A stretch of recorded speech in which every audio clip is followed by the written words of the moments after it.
E aí, Afro-Igreja, mais um vídeo, né? Então a gente hoje vai conversar sobre um assunto muito legal, mas antes eu vou pedir para você já curtir, comentar, e se você estiver vendo pelo YouTube, então já se inscreve no canal, teste alguns comentários aí, caso você tenha alguma dúvida, algum contraponto, a gente pode dialogar. O vídeo de hoje é sobre fé e política. E a gente se pergunta, né? Será que combina fé e política? Política hoje no país é um assunto um pouco controverso, é um assunto que já está aí na boca do povo, que foi ao tempo, né, pelo menos nesses últimos anos, algo escanteado, escarnecido, né, política, igreja, e tem muita coisa aí que é muito complicado, né. Mas hoje eu queria falar sobre primeiro o que é política, né, e por que eu vou falar sobre isso? É porque realmente, de fato, hoje a gente escuta, nada disso, eu não gosto de política, eu não me envolvo com política, eu não sou político, Jesus também não, e a gente tem que voltar, né, e perceber o que é política. Bem, política nada mais é do que posicionamento.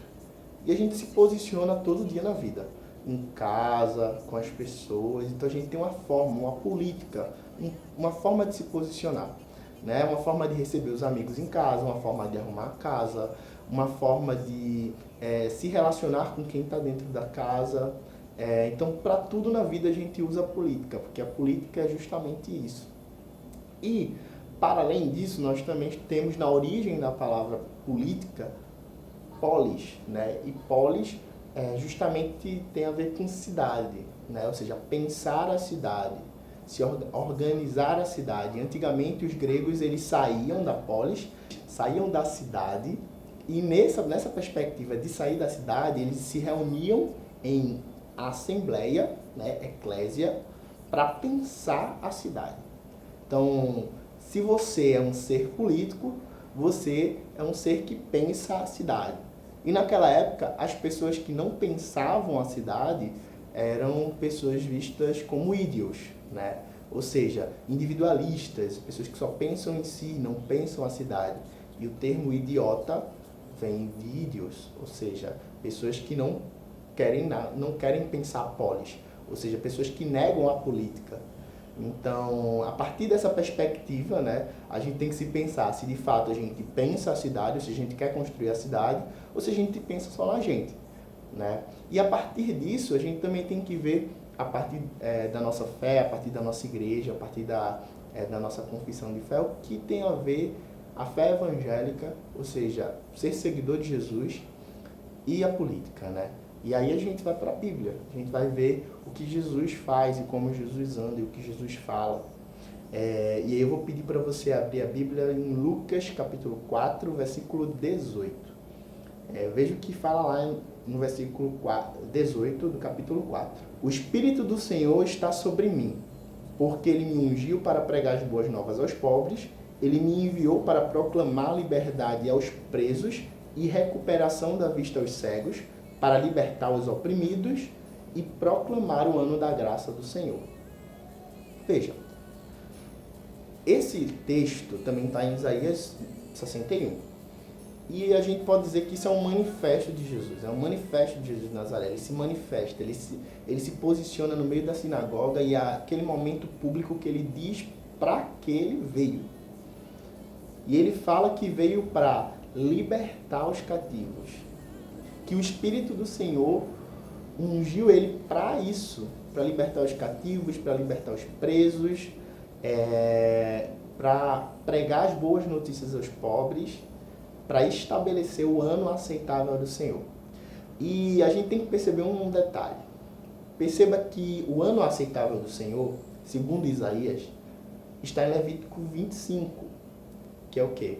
O ano do jubileu. E o ano do jubileu é um ano que todas as dívidas eram perdoadas, os escravos eram soltos, as pessoas que não tinham terra ou perderam suas terras, era recuperado isso, existia novas divisões territoriais, ou seja, existia uma justiça econômica, uma justiça de terras, divisão de terras, e também uma justiça social.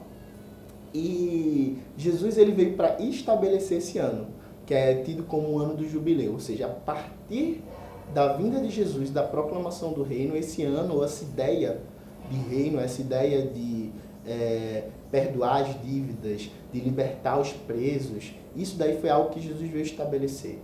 E política cristã, ou política a partir da ótica cristã, é uma política de libertação, é uma política de reparação, é uma política de justiça.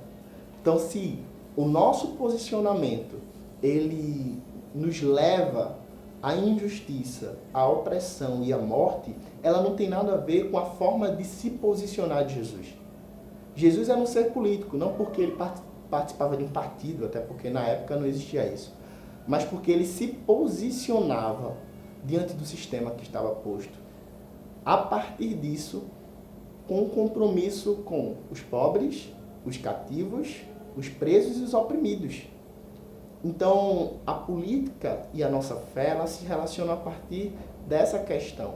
Jesus, ele também, quando é questionado por João Batista em Mateus 11, verso 4, ele diz que é o Messias e prova para João que ele é o Messias a partir da caminhada dele e do posicionamento dele.